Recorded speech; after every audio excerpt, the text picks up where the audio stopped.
অনিন্দ্য সৌন্দর্যের কারণে পদ্মকে জলজ ফুলের রানী বলা হয়ে থাকে। এরই মধ্যে এসব ফুল সাড়া ফেলেছে দর্শনার্থীদের মধ্যে। প্রতিদিনই বিভিন্ন বয়সী নারী ও পুরুষ ঘুরে ঘুরে উপভোগ করছেন এমন অপরূপ সৌন্দর্য। কেউ কেউ এই ফুল সংগ্রহ সহ সেলফিতে বন্দি করছেন নিজেকে। সম্প্রতি এসব পদ্ম ফুলের দেখা মিলেছে গাইবান্ধার সাদুল্লাপুর উপজেলার দামোদপুরের কাতুলির বিলে। স্থানীয়রা বলছেন, অনেক বছর ধরে প্রাকৃতিকভাবে জন্ম নেয় কাতুলির বিলে পদ্ম ফুল। ফুল দেখার উদ্দেশ্যে দূর দূরান্ত থেকে মানুষ এই বিলে ঘুরতে আসেন। তারা পদ্মবিলের সৌন্দর্য উপভোগ করার পাশাপাশি কিছু সময়ের জন্য হারিয়ে যান প্রকৃতির মাঝে।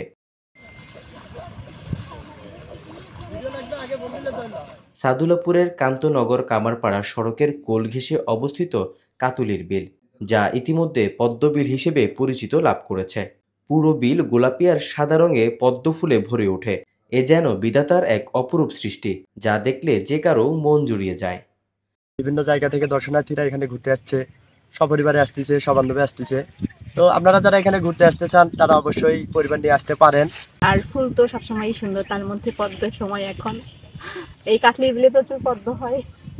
এখানে এসে আমার খুব ভালো লাগছে। পদ্মবিলের সৌন্দর্য দেখার জন্য প্রতিদিনই বন্ধু বান্ধব ও পরিবার পরিজন নিয়ে দর্শনার্থীরা আসেন এখানে। যে যার মতো করে বিলের সৌন্দর্য উপভোগ করেন আর ক্যামেরার ফ্রেমে নিজেকে বন্দি করে রাখেন।